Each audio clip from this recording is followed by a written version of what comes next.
Certa vez um pregador de uma grande igreja aqui em Pernambuco, um estelionatário da fé, irmão, muito conhecido, ele pregando para a igreja lotada, irmão. Ele usando aquele exemplo do gasofilácio. O gasofilácio era o objeto onde se colocava, era o utensílio onde se colocava as ofertas. Ao entrar na sinagoga, Jesus observando aquilo e viu aquela mulher, uma mulher que colocava apenas uma moedinha, e aí Jesus diz, olha, ela colocou esses que colocam muito. Jesus observando aqueles que colocavam muito e aqueles que colocavam pouco. E aí destacou aquela viúva. Ele disse, olha, ela colocou muito mais porque colocou o que não tem, colocou todo o seu sustento, enquanto esses colocam as sobras. Então esse pregador estelionatário, muito conhecido aqui no estado de Pernambuco, irmão, usava esse texto para dizer, cuidado, irmãos, que Jesus está no gasofilácio, ao lado do gasofilácio, vigiando quem está dando dízimo ou não, quem está dando a oferta ou não.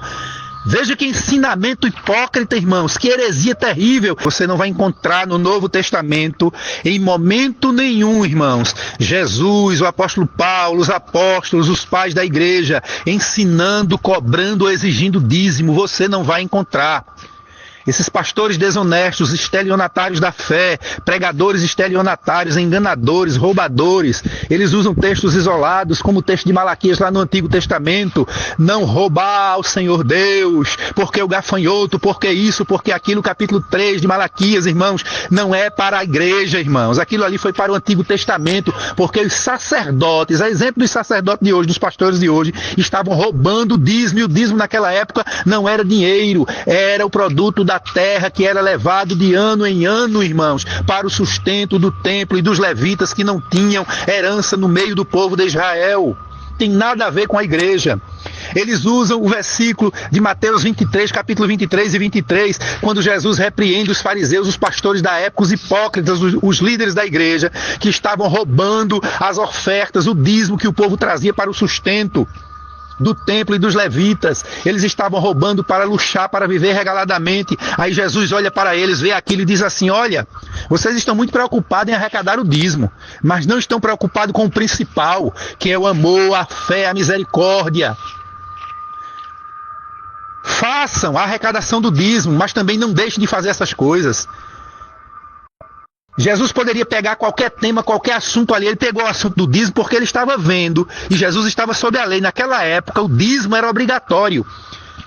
Então Jesus pega o dízimo ali porque vê naquele momento aqueles pastores, aqueles líderes, os fariseus hipócritas, muito preocupados em arrecadar o dízimo, em ensinar o dízimo, em exigir o dízimo, em cobrar o dízimo, mas não se preocupava com o amor, com a fé, com a misericórdia, com o zelo, com o cuidado pela igreja, pelo povo. Aí Jesus ali não está ensinando sobre dízimo, irmãos. Não se engane. Então esses homens pegam textos bíblicos para enganar a igreja, enganar o povo. Tenha cuidado, não aceite. Leia o Novo Testamento, você não vai ver em momento nenhum Jesus e os apóstolos, nem Paulo, o maior doutrinador da igreja, ensinando, cobrando, exigindo dízimo. Pelo contrário, Paulo diz, escrevendo aos Coríntios, irmãos, quando ofertares, fazei com alegria e singeleza de coração. Portanto, queridos, dê o dízimo se você quer dar, mas lembre-se, não é obrigado. Dê se você puder e quiser. Agora dê com amor, com fé, com alegria. A maioria absoluta, irmãos, dos membros das ovelhas dessas grandes igrejas, principalmente essas centenárias tradicionais, estão vivendo em amargura, devendo ao Deus e ao mundo, pedindo dinheiro emprestado a agiota, na mão de agiota, para levar dinheiro para a igreja, devendo a todo mundo. São pessoas que estão levando dízimo e oferta, muitas vezes para aparecer, para se mostrar perante o líder corrupto da igreja. Mas estão amargurados, estão tristes, oprimidos, porque estão fazendo algo que não estão podendo fazer e estão fazendo contra a sua vontade. Deus não quer isso, irmãos. Deus não está recebendo a tua oferta nem o teu dízimo, não, viu? Não fique pensando que Deus está recebendo esse sacrifício, não. Quem está recebendo é o teu pastor ladrão e corrupto. Ele sim está recebendo e ficando alegre com a tua inocência de levar dinheiro para ele. Porque Deus não recebe esse tipo de sacrifício amargurado, angustiado, com tristeza de maneira nenhuma. Queridos, abram os olhos, leiam a Bíblia, leiam o Novo Testamento, pesquise sobre dízimos e ofertas e você vai ver que você não tem obrigação de levar, agora tenha prazer.